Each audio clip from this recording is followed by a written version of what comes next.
Boa noite! A campanha da Fraternidade deste ano fala sobre os biomas brasileiros. Geograficamente são 6. No entanto, com a tecnologia e o desenvolvimento, outros biomas foram surgindo. Alguns especialistas sugerem que já existe, inclusive, o bioma urbano. Com características tão distintas, é o homem que precisa se adaptar para que essa convivência ocorra de forma equilibrada. É o que você vai ver hoje no Arquivo A.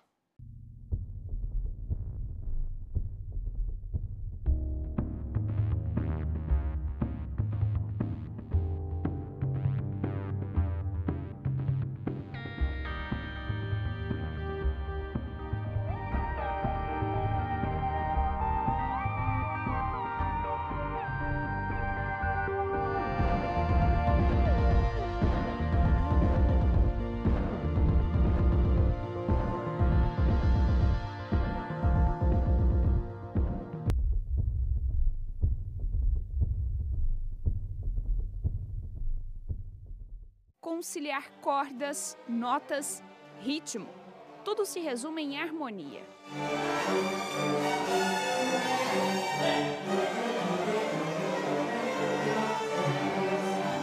A harmonia necessária também entre a natureza e o homem. É o ritmo da vida que não para. E se apenas uma nota sai do lugar,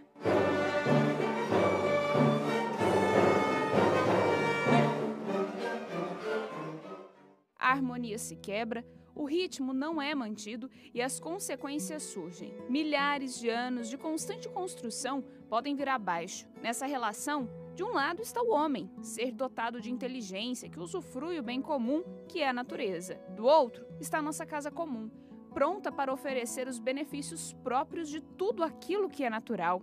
Essa interdependência necessária também é delicada. Nós precisamos nos relacionar bem com os seres vivos, de modo geral, e especificamente com os seres vivos que somos nós humanos. Porque, caso contrário, nós mexemos nas condições que são favoráveis à vida. Existem algumas que são pouco favoráveis, ou são contrárias. A gente pode chamar isso também, de modo geral, de antibioma, ou seja, um conjunto que não é favorável à nossa vida.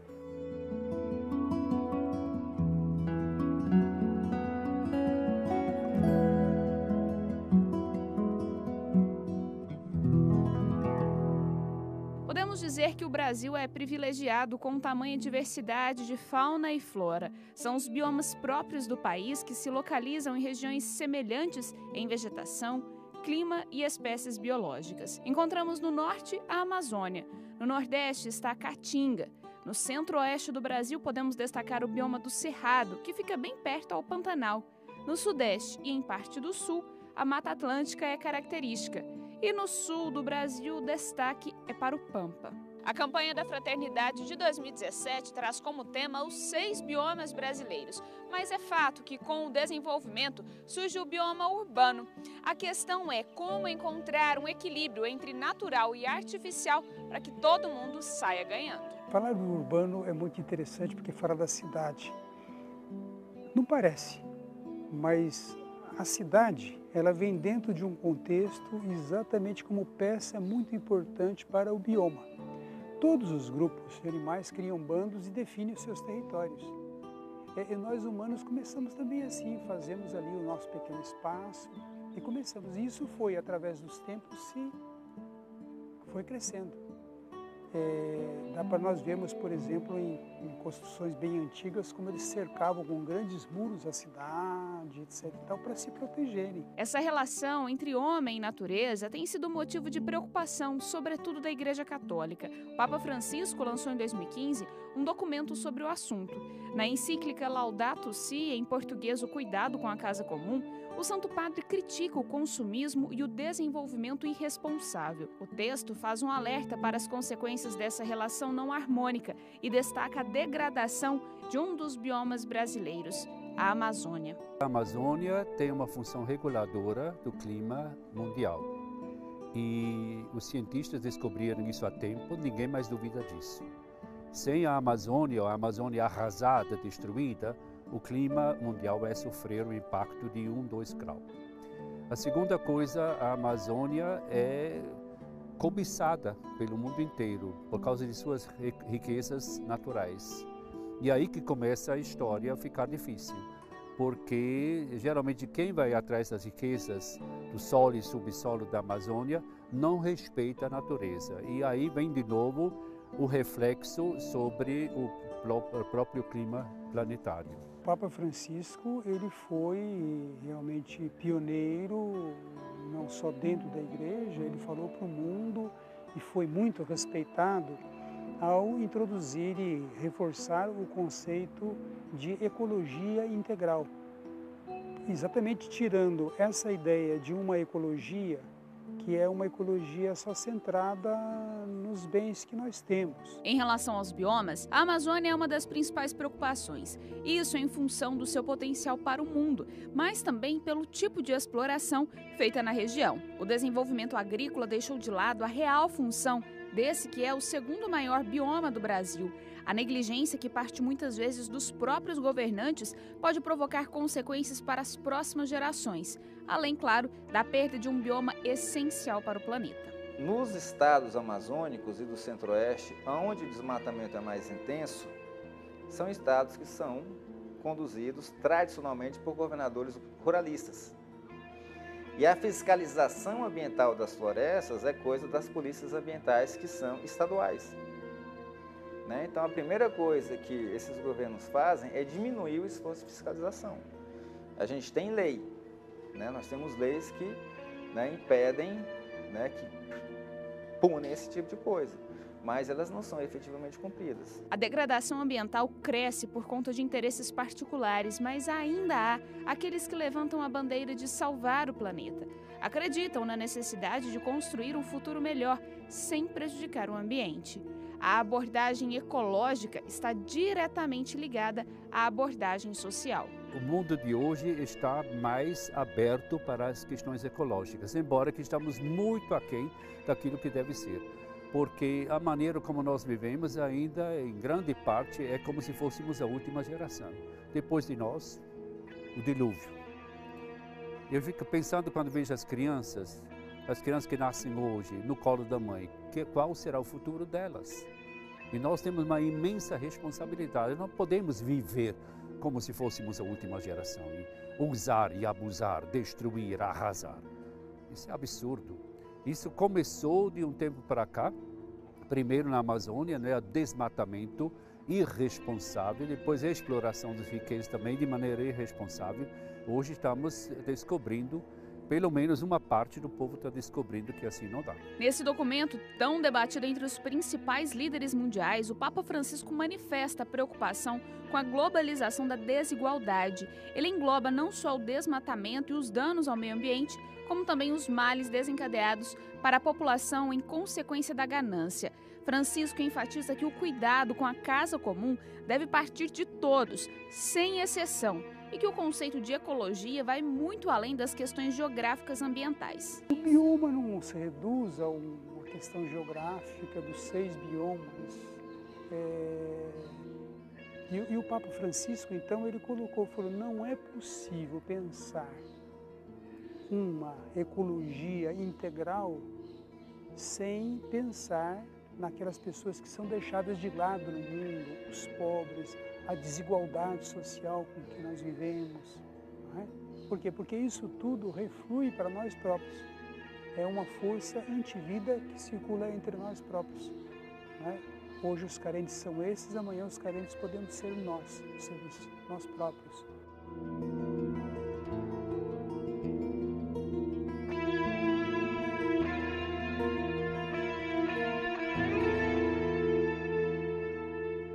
É fato que aqui no Brasil já podemos diagnosticar o desenvolvimento irresponsável, tão preocupante aos olhos do Papa Francisco e da sociedade. A porcentagem dos biomas originais vem diminuindo com o passar dos anos e o urbano se sobressai ao natural. A gente pode dizer que a história do Brasil é a história da devastação dos nossos biomas. Qual que é o nosso nome? Brasil. É uma árvore chamada pau-brasil, que era abundante na época que os europeus chegaram aqui. Ela foi tão explorada que hoje em dia, para você ver um exemplar de pau-brasil é melhor, é mais fácil você ir num jardim botânico do que em algum fragmento de Mata Atlântica. A Mata Atlântica ela foi intensamente devastada. Hoje a gente só tem aproximadamente 7, 8% da cobertura original de mais de 1 milhão de quilômetros quadrados, 1.200.000 quilômetros quadrados que a gente tinha por volta de 1500. As consequências do desequilíbrio ambiental afetam diretamente a interdependência entre os seres que dependem daquele determinado bioma para sobreviverem. As condições favoráveis de existência em um habitat exigem respeito, além de utilização consciente do que ele pode nos oferecer. Se nós olharmos os animais e a nós próprios, todos nós temos biomas correspondentes. O bioma do peixe vai ter que estar dentro da água. Se ele não estiver, ele não tem condições propícias para viver. Assim também, mas continua interagindo com muitos outros fatores. Assim também, quando nós falamos de bioma, nós precisamos partir de um pensamento que somos nós, dentro das condições de vida que nos são favoráveis, com as quais nós interagimos para viver. O desenvolvimento tão desejado, mas sem conscientização, deixa pelo caminho um rastro de degradação. Onde as estradas são construídas, a gente tem o chamado efeito espinha de peixe. A gente constrói uma estrada e o desmatamento começa, a se disseminar, tendo a estrada como a coluna vertebral de uma espinha de peixe. A gente chama isso de espinha de peixe. Então, via de regra, onde a gente tem esses grandes centros, a devastação ambiental ela é mais intensa. O Papa Francisco ele fala para a humanidade, diz o bem da humanidade nos exige olhar essa interdependência, reconhecer essa interdependência, ver os limites e ao mesmo tempo as riquezas que nós temos com os avanços tecnológicos, mas perceber os limites, porque só com avanços tecnológicos e sem a percepção do conjunto, nós fazemos loucuras com o poder tecnológico que temos.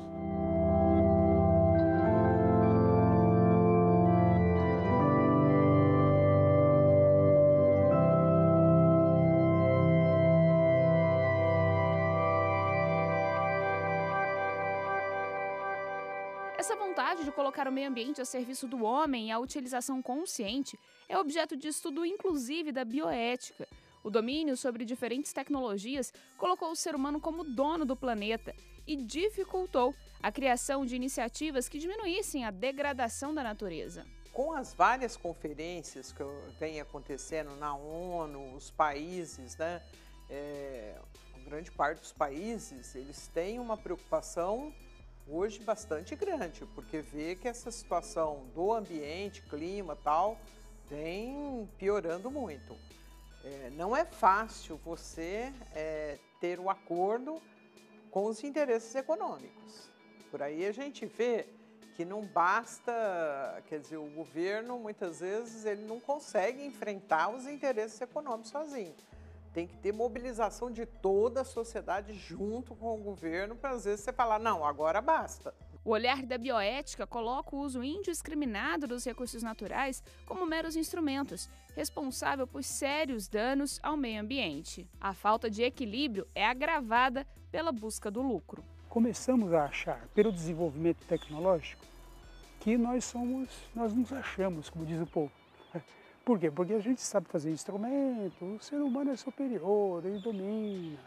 E aí começamos a ficar prepotentes, arrogantes com a tecnologia. E achamos que podemos fazer tudo, substituir tudo. E começamos a atropelar os nossos parceiros do bioma, que são o ar, o bom ar para respirar, a água limpa para beber, o solo asseado, limpo, consistente para viver e, sobretudo, uma rede de interações que até os bandos de animais fazem com muito mais solidariedade, ou com grande solidariedade. E nós estamos vivendo em guerras e conflitos e trazendo o progresso científico contra nós próprios.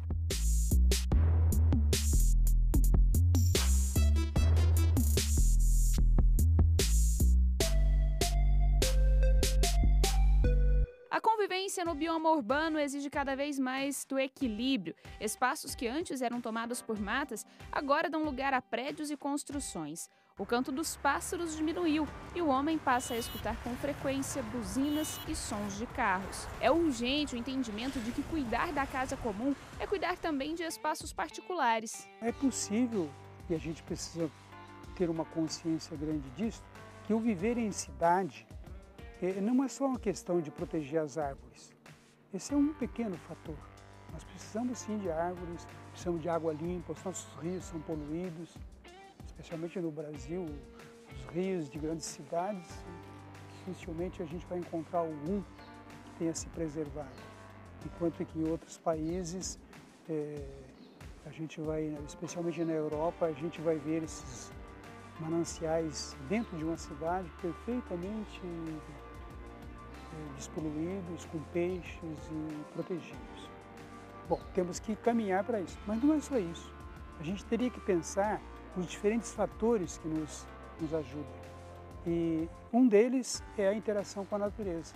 É o cuidar dessa nossa casa comum para que da casa comum que nós temos, tenhamos um bioma propício, um espaço bom de viver. Quando nós temos uma cidade bem planejada, uma cidade que trabalha com a questão ambiental de uma forma a estruturar o verde, então você terá parques interligados com praças, interligados com áreas de lazer que possam trazer um convívio do homem com a natureza de uma forma saudável. O bom relacionamento entre urbano e homem é importante até mesmo para potencializar as ações positivas dessa convivência. Caso ela não seja harmônica, as consequências estão aí, para todo mundo ver.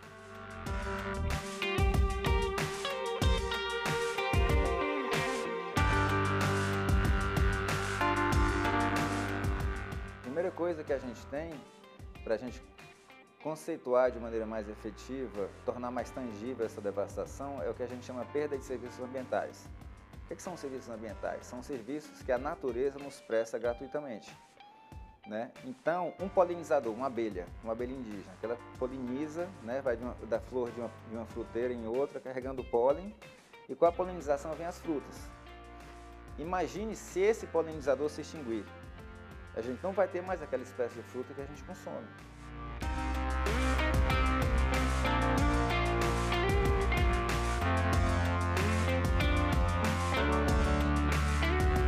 As mudanças climáticas, elas também são, em certa forma, consequência dessa devastação. Por quê? Porque metade da biomassa das árvores é carbono. Quando a gente desmata uma floresta e queima essa floresta para colocar pasto em cima, a gente manda todo esse carbono para a atmosfera, né?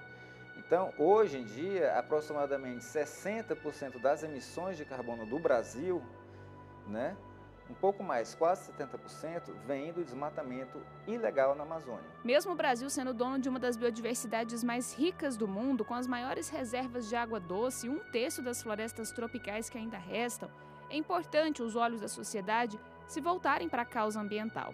Sair da zona de conforto que os grandes centros proporcionam em desenvolvimento é urgente para que o equilíbrio seja alcançado. Claro, pensando que o futuro das gerações está nas mãos do próprio construtor desse bioma urbano. A responsabilidade que nós temos hoje diante de uma devastação dos recursos vai recair sobre a criança que está aí na nossa frente. Daqui 50 anos, como é que vai ser o mundo para essas pessoas?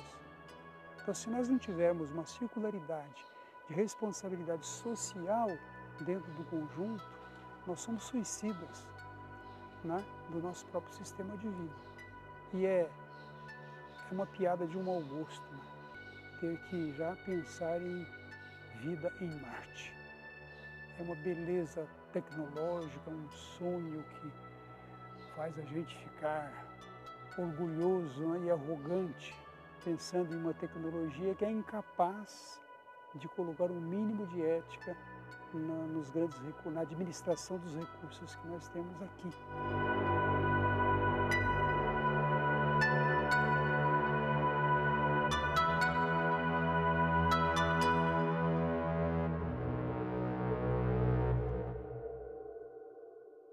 No próximo bloco, vamos ver as consequências para a saúde do homem quando não há equilíbrio entre esses biomas.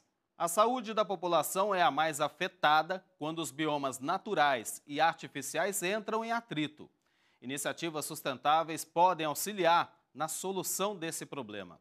Em meio à urbanização, é possível encontrar hortas sustentáveis em um dos maiores shoppings da maior metrópole do país.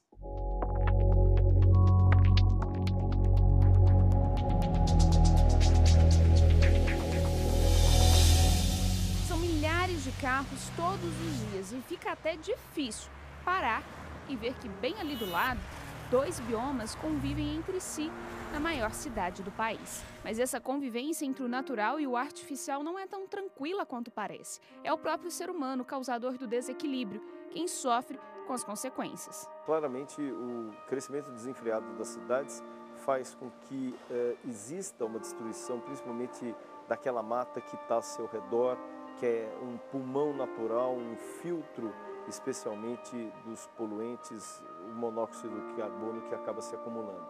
Hoje, as cidades perdem então esse cinturão de florestas e com isso a chance de existirem quadros, especialmente quadros respiratórios, sejam as rinites, as sinusites, os quadros de asma, bronquite, que são oriundos e desencadeadas por uma situação como essa. A preocupação com o meio ambiente se estende para a saúde da população. A falta de áreas verdes e o excesso de gases poluentes desencadeiam uma série de doenças, inclusive crônicas. Se a cidade não tem áreas verdes, é uma cidade que vai se tornando cada vez mais seca. O ar seco, ele fica ionizado positivamente e aí as pessoas ficam mais nervosas, mais estressadas, porque o ar ionizado positivamente é uma causa desse mal-estar que também atinge a saúde física através de rinites, sinusites, males respiratórios. Isso vai impactar o sistema de saúde. Então, ter uma cidade com áreas verdes é ter um ciclo hidrológico mais equilibrado e uma condição do ar melhor, portanto, uma saúde da população melhor. Quando nós falamos de poluição, não obrigatoriamente nós estamos falando de ar. Nós temos que pensar que a poluição ela pode estar vinculada ao fato do crescimento das cidades terem deixado de se pensar e planejar no saneamento básico. Então, logicamente, nós estamos pensando na poluição de rios e de lagos que acabam servindo como riscos de doenças, especialmente de doenças diarreicas, proliferação de mosquitos que acabam sendo favorecedores de transmissão de doenças, assim como os próprios ratos intimamente relacionadas com a leptospirose. Esse conflito ambiental gerado pela expansão urbana também é grande causador de epidemias que assustam governantes e sociedade. Febre amarela, dengue, zika, né, e que tanto prejuízo tem causado, especialmente para nós, para a sociedade brasileira, que é um país tão grande, né, com um clima que favorece o desenvolvimento desses insetos e tal, e com muita dificuldade para controlar essas doenças, em que pese que do ponto de vista de ciência tem corrido atrás para desenvolver vacina, mas esse é um processo, né, nem sempre é tão rápido. Controlar hospedeiros, mosquitos, que também não é uma coisa tão rápida. O lixo acumulado no leito de rios que cortam as cidades, aliado à falta de saneamento básico, promove epidemias típicas da urbanização. Doenças que até então já estavam erradicadas do Brasil voltaram nos últimos anos por causa da má relação entre o homem e a natureza. A febre amarela é um grande exemplo exatamente do desenvolvimento das cidades de forma desenfreada, promovendo nitidamente os desmatamentos com perdas das árvores, onde esses mosquitos, sejam hemagogos, sejam sabetes, dali saem e acabam então entrando em contato com as pessoas que moram na sua periferia. Por outro lado, nós temos um outro aspecto quando nós falamos de febre amarela, que de alguma forma o homem também promove acidentes e fruto disso acaba sendo um grande problema.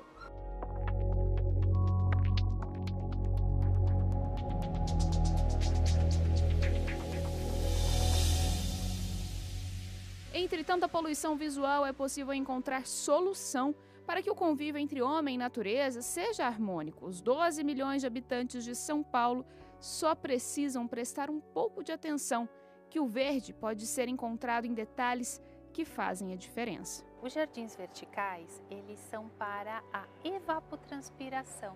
Eles são uma medida mitigadora, não compensatória, mitigadora. Eles minimizam um efeito climático. Então, é muito importante que eles existam como um instrumento urbanístico a ser aplicado de acordo com o bom entendimento do arquiteto, visando o quê? A melhoria da qualidade de vida. Então, entre duas praças, se você tiver aí uns 2 ou 3 jardins verticais, ao longo de 2 ou 3 quarteirões, você mantém uma linha de trânsito de ave e fauna, né? Mas tem uma outra coisa que também é muito importante. O jardim vertical não deve ser irrigado com água potável. Ele deve ser irrigado com água de reuso, preferencialmente tratada no edifício. Os jardins verticais dão um novo cenário entre os prédios e podem ser feitos com plantas como samambaia, maranta rosa, bromélias e alecrim. Elas ajudam os moradores a pouparem energia elétrica, já que diminuem a temperatura interna, abafam ruídos da rua e filtram 30% dos poluentes. O benefício se estende na diminuição das ilhas de calor. O concreto absorve mais temperatura, retém mais essa temperatura do que a vegetação. Então, também o concreto não evapotranspira. Então, você acaba tendo aí uma condição de aquecimento que, dependendo do aglomerado urbano, se intensifica. No caso da cidade de São Paulo, foi mapeado em 1989, no Atlas Ambiental da cidade, uma ilha de calor ou uma banda termal de 10 graus entre o centro e a periferia. Então, isso é muito prejudicial, porque imagina que você está entrando na cidade, né? Você mora na periferia, você vai se deslocar 5, 8, 10, 15 quilômetros, enfim, vai atravessar o quê? Uma sauna, onde a cada quilômetro você aquece um pouco e depois você desaquece um pouco. Isso para a saúde, né, diariamente, não é tão agradável. O cinza que dá lugar ao verde é sinônimo de ar mais puro. É vida nova que surge entre pinturas e pichações. Os painéis com essas plantas têm entre 5 e 15 mil mudas. Para quem tem preocupação com possíveis infiltrações nos prédios, os especialistas garantem que elas não acontecem. Essas ações, em parte, são resultado de um decreto publicado pela Prefeitura de São Paulo em 2015, que permite a empresas fazerem a compensação ambiental de obras e serviços na capital por meio desses jardins e telhados verdes. Apesar da medida não ser compensatória, ajuda nos novos cenários e paisagens da capital mais vertical do Brasil.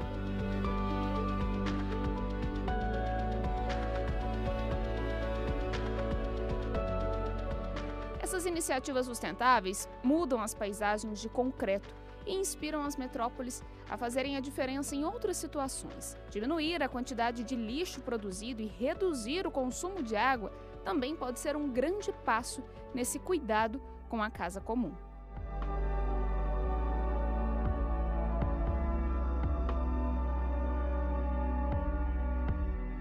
É até difícil acreditar que entre a urbanização é possível ter uma horta com a diversidade tão grande de hortaliças. O adubo aqui é produzido com 40% do lixo orgânico descartado na praça de alimentação.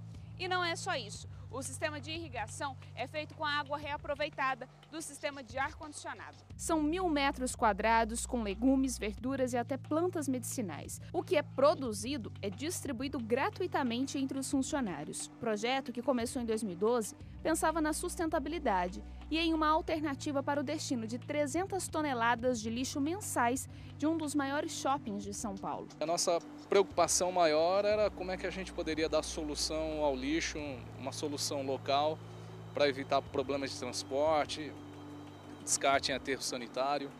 Então, nós passamos a implementar trabalhos de separação do lixo para que a gente pudesse reciclar uma quantidade maior do nosso lixo, né? E num desses processos, o trabalho era separar o lixo orgânico da praça de alimentação para evitar que ele contaminasse o lixo reciclável. E como começou a sobrar muito lixo orgânico, nós tínhamos que dar uma solução para esse lixo também. e desenvolvemos então um processo de fazer a compostagem desse material aqui no shopping, usando enzimas de aceleração de compostagem. Além do benefício de verduras e legumes livres de agrotóxicos, o consumo de energia do shopping também caiu. Essas caixas com essas plantações, elas criam um isolante térmico aqui na cobertura que, por consequência, acaba diminuindo a temperatura interna do shopping, acredito que é algo em torno de 6, 7 graus.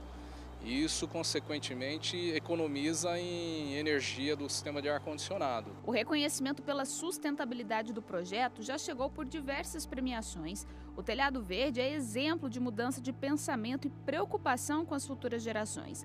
O investimento, apesar de financeiro, também é social. O investimento ele não foi tão alto, basicamente o que a gente investiu muito foram nessas caixas para fazer o plantio, investimento em mão de obra também e alguns equipamentos para fazer compostagem. Mas mensalmente a gente gasta em torno de R$20 mil com esse projeto. Ele não é um projeto que no primeiro momento ele fica mais barato, né? Não é mais competitivo do que um aterro sanitário, mas do ponto de vista de meio ambiente, de sustentabilidade, é uma solução muito melhor do que qualquer outra.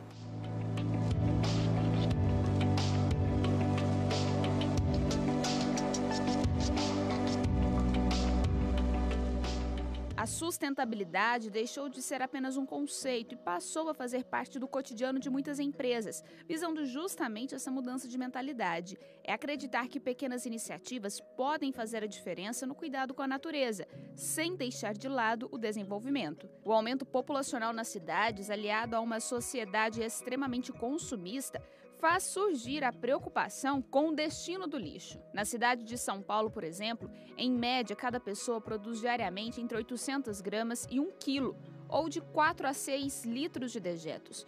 Por dia são geradas 15 mil toneladas de lixo e por isso a preocupação com a reciclagem e um destino sustentável de todo esse material sólido. A sustentabilidade ela é basicamente um tripé, ambiental, social e econômico. Então a gente precisa levar sempre isso em consideração, né?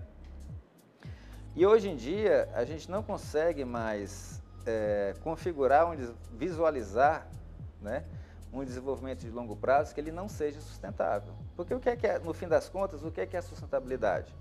Né? É a gente satisfazer as necessidades das gerações presentes sem prejudicar a satisfação das necessidades das gerações futuras. Como esses interesses econômicos é interessante, né? Eles preponderam na terra e dominam, mesmo sendo minoria como eles são, né? Por isso mesmo precisa de uma sociedade conscientizada. Só fazer a lei não resolve, ela tem que ser aplicada, ela tem que ser cobrada, ela tem que ser... Está sempre no nosso debate, no nosso cotidiano, que é a única forma da gente ter resultado mesmo. Morar em um grande centro nem sempre é sinal de baixa qualidade de vida. É possível, com a ajuda de cada um, ter lugares interessantes para conviver com o verde, lugares para ler um bom livro, ter lazer e usufruir da melhor maneira da Mãe Natureza. O cuidado com a casa começa nos detalhes.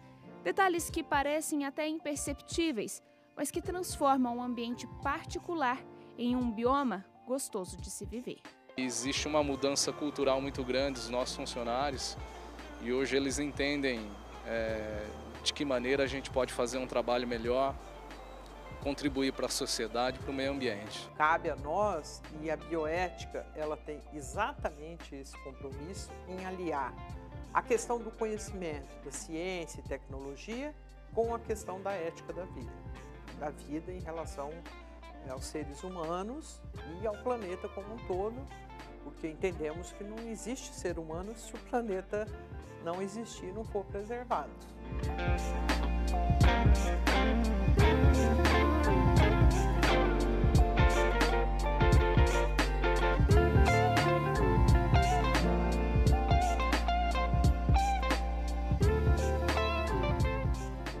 A seguir, você vai conhecer iniciativas para manter os biomas naturais e garantir a recuperação do meio ambiente com pequenas ações. A recuperação de um rio poluído há 30 anos foi possível graças ao trabalho conjunto de várias cidades.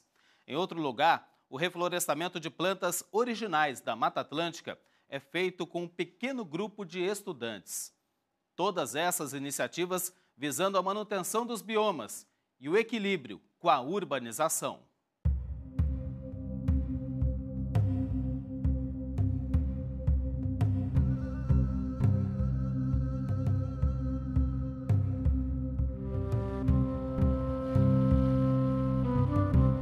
Encontrar flagrantes da relação ruim entre homem e natureza se tornou comum. Rios que fornecem o sustento da população estão cada vez mais prejudicados. E esse contraste de paisagens tem prejudicado o que deveria ser o sustento de milhares de famílias. O Rio Paraíba do Sul, que corta 3 importantes estados brasileiros, São Paulo, Rio de Janeiro e Minas Gerais, se vê cada vez mais desprotegido diante da ação do homem. Ele tem um percurso total de 1.137 quilômetros e a importante função de abastecimento de água nos 3 estados. Em vários pontos do curso, o lixo passou a fazer parte do cenário, prejudicando as margens, a pesca e a mãe natureza. Quando a gente navega pelo Rio Paraíba do Sul, a gente vê que em alguns pontos tem algumas hortas, ou seja, as pessoas retiraram a vegetação natural. Isso é um problema que pode causar o assoreamento do rio. Campos dos Goitacazes é uma cidade com população estimada em 480 mil pessoas, de acordo com o último censo de 2016 do IBGE, e cortada pelas águas escuras do Paraíba. Com o desenvolvimento, os pescadores da região perceberam as alterações no rio. Antigamente, um pescador ia para dentro do rio, tirava em média aí de 5 a 6 quilos de manjuba. Hoje em dia, muitas das vezes só pega 1 quilinho e olha lá. Então, quer dizer, houve uma mudança muito drástica. E o rio, ao longo dos anos, foi diminuindo o volume de água, isso só estreitando o rio, entendeu? E o fundo do rio está levantando cada ano que passa. Mas não são só os pescadores. Estudantes do Instituto Federal do Rio de Janeiro viram que era hora de fazer a diferença e mudar essa situação. Gente disposta a trabalhar duro para a recuperação do rio e o reflorestamento da região. O projeto, criado em 2014 pelos alunos de Técnico em Meio Ambiente e Engenharia Ambiental, decidiu buscar a relação harmônica entre natureza e homem. O projeto tem como mascote a capivara, importante animal para o equilíbrio ambiental. Esse pessoal aí não tem preguiça na hora de arregaçar as mangas e se colocar à disposição para ajudar no reflorestamento. Tudo começa nesse viveiro com mudas de espécies típicas da Mata Atlântica. São cultivadas e depois plantadas em pontos específicos da cidade e nas margens do Rio Paraíba do Sul. Reflorestamento, a gente tem 3 pontos importantes que nós já fizemos. Aqui na área do Exército deve estar cerca de 1 hectare, que foi feito de um pouco mais de 1 hectare, mas na verdade a gente teve perda significativa de plantas no período, então hoje a gente tem aqui com cerca de 1 hectare plantado. Na estação da Coroa, que também é às margens do Rio Paraíba do Sul, onde a imagem da Nossa Senhora Peregrina chegou a Campos, né? Então lá nós fizemos aproximadamente também 1 hectare, né, de área preservada. E no Cais da Lapa, que dá cerca de uns 200 metros quadrados, né, de área, que a gente fez o plantio de espécies da Mata Atlântica de Baixada. Entender, né, os impactos ambientais que se encontram no Rio Paraíba, desde aqui de Campos até a sua foz, né, e buscar a solução, né, desses impactos, para poder melhorar a qualidade do rio. E junto com a sociedade, junto com todos os órgãos competentes, buscar essa ajuda em comum, né? Cuidar da casa comum. Os estudantes pesquisam as causas e as consequências dos impactos ambientais e auxiliam toda a comunidade a usufruir o rio da melhor forma. As ações de educação ambiental se multiplicam e já é possível ver resultados. A gente tem uma resposta muito positiva das pessoas que participam com a gente. Obviamente, apesar de todo esse apelo hoje da questão da preservação ambiental, não são muitas as pessoas que efetivamente engajam nesse movimento ambientalista, né? Mas quem participa com a gente, na verdade, a gente observa claramente no rosto das pessoas aquela, né, a satisfação de ter participado de uma dessas atividades nossas, né? Então as crianças principalmente, né, apresentam uma resposta muito boa para essas iniciativas. A gente precisa desenvolver mais um trabalho, né, de cuidar, né, de nós mesmos. A gente não está cuidando do planeta somente, nós fazemos parte da natureza, né? Então se a gente cuida, né, da fauna e da flora, a gente vai estar cuidando de nós mesmos. Então, se a população parar de jogar lixo, né, parar de degradar, né, fazer um trabalho, né, em vez de degradar, plantar, né, vai melhorar, né? Vai ajudar.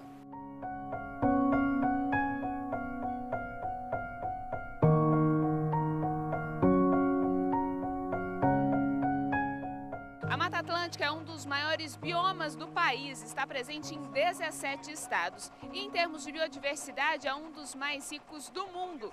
O problema é que só restam 12% do bioma original. Palestras, dinâmicas e visitas técnicas são atividades frequentes, mas o foco é principalmente as crianças, que são agentes transformadores do mundo. Uma das ONGs que apoia o Projeto Capivara é Orquestrando a Vida. Já que música tem tudo a ver com a natureza, é aqui, nesse espaço, que elas se dedicam aos sons dos instrumentos e do meio ambiente.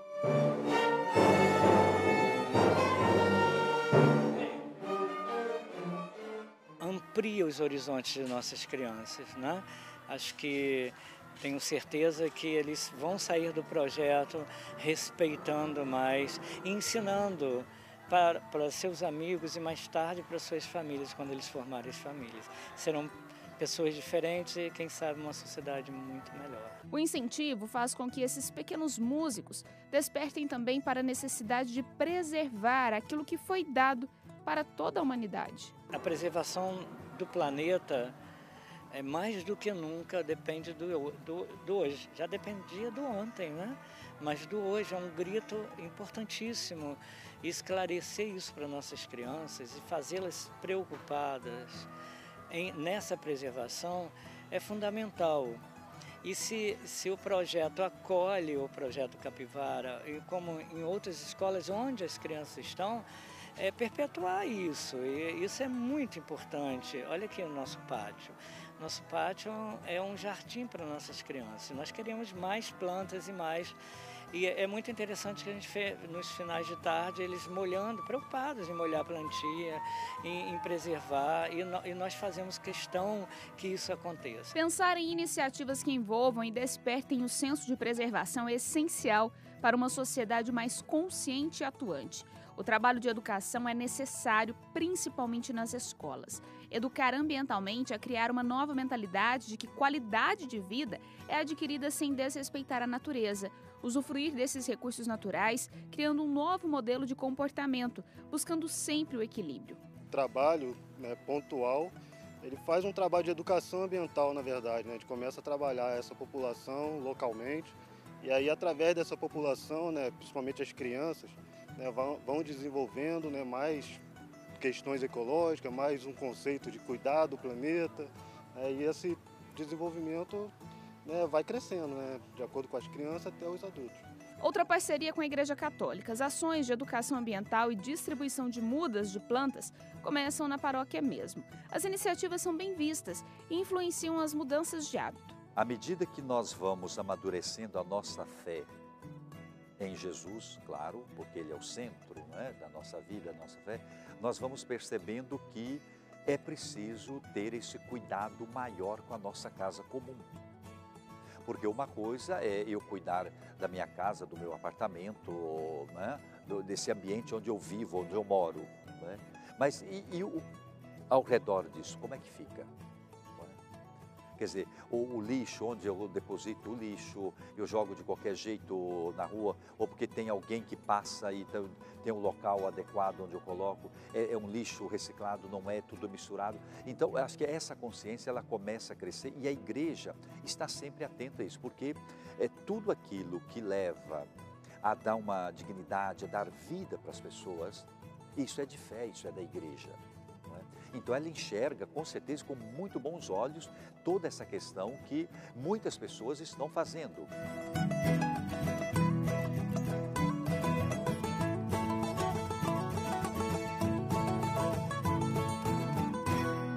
A prova de que todo esse esforço de ação e conscientização vale a pena é comprovado na menor bacia hidrográfica do estado de São Paulo.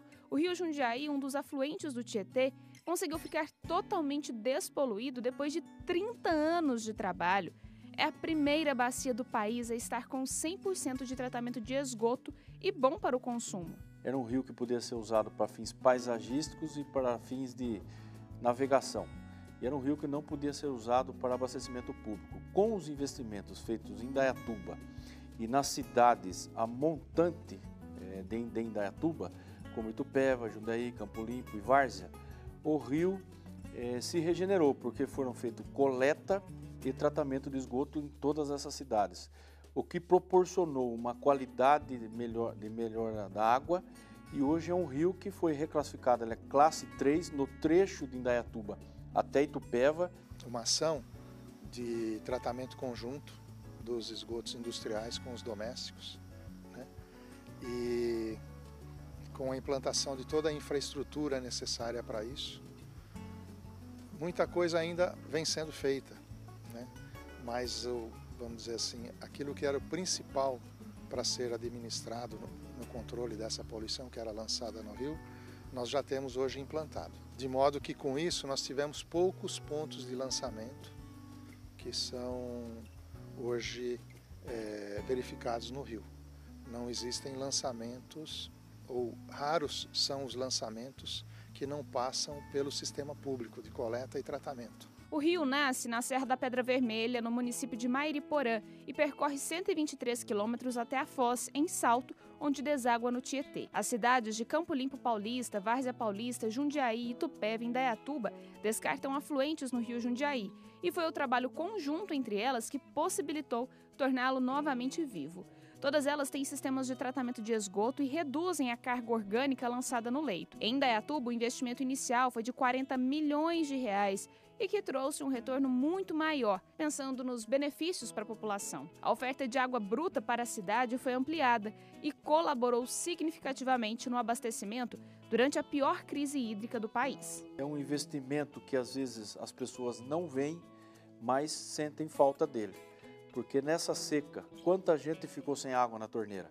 Então, por exemplo, pega São Paulo, que passa um rio Tietê dentro de São Paulo, um rio extremamente poluído e que num período de crise hídrica poderia ter abastecido a cidade de São Paulo. Então acho que precisa ter vontade política e investimento, senão não consegue fazer. Foram quase 30 anos com o rio Jundiaí totalmente poluído, sem condição da utilização da água. Hoje a gente percebe que o cheiro não é cheiro de água poluída. A água é cristalina, totalmente transparente. E os peixes, que até então não tinham, agora estão em abundância. Respeitar os rios é respeitar a própria vida. É respeitar a água, né? E precisamos de água para sobreviver. Então, ao respeitarmos a margem de um rio que se constitui como uma área de preservação permanente, segundo o Código Florestal Nacional, nós estamos preservando as águas, porque essa vegetação, ela vai filtrar e purificar as águas superficiais que escoam das cidades em direção aos rios. E também vai trabalhar na fitodepuração do próprio rio, na limpeza dessas águas, né? Esses espaços nas cidades, eles podem se tornar, né, como uma borda entre a urbanização e a natureza. Essa qualidade tão boa do rio possibilitou que os moradores da região recordassem inclusive da infância. É o caso da Fátima aí, que mora bem próximo ao rio Jundiaí há mais de 45 anos. O rio Jundiaí, ele era limpinho, né? Tinha bastante peixe, os animais silvestres, e meu pai pescava e minha mãe lavava roupa. Vinha muitas pessoas de fora, né? Por causa do interior, cidade mais calma. Então vinha muita gente de São Paulo. Pra gente era um lazer, porque era criança, a gente ficava brincando, nadando no rio, pegando os peixinhos, né?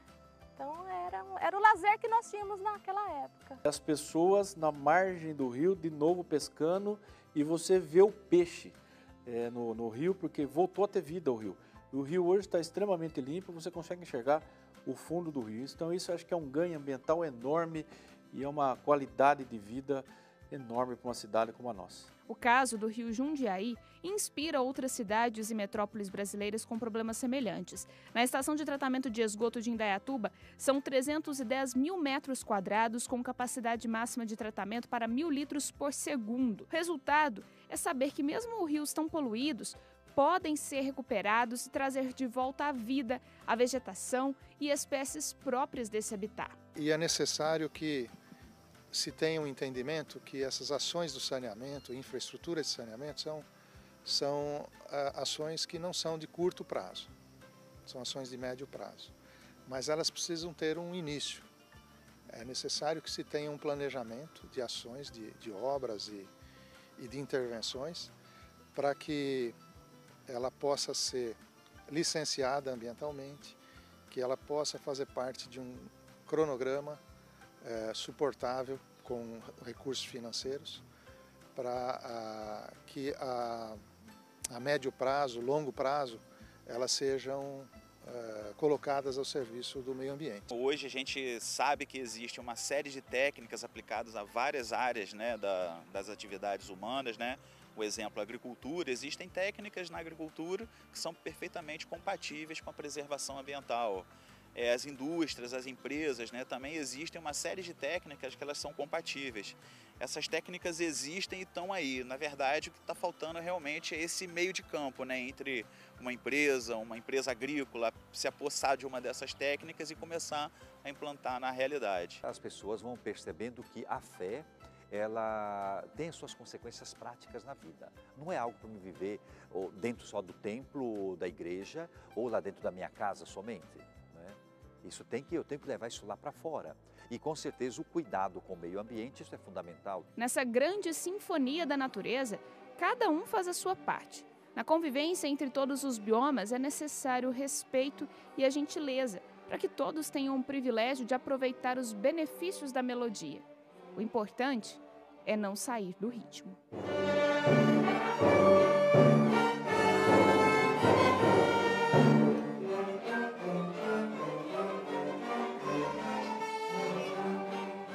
O Arquivo A de hoje termina aqui.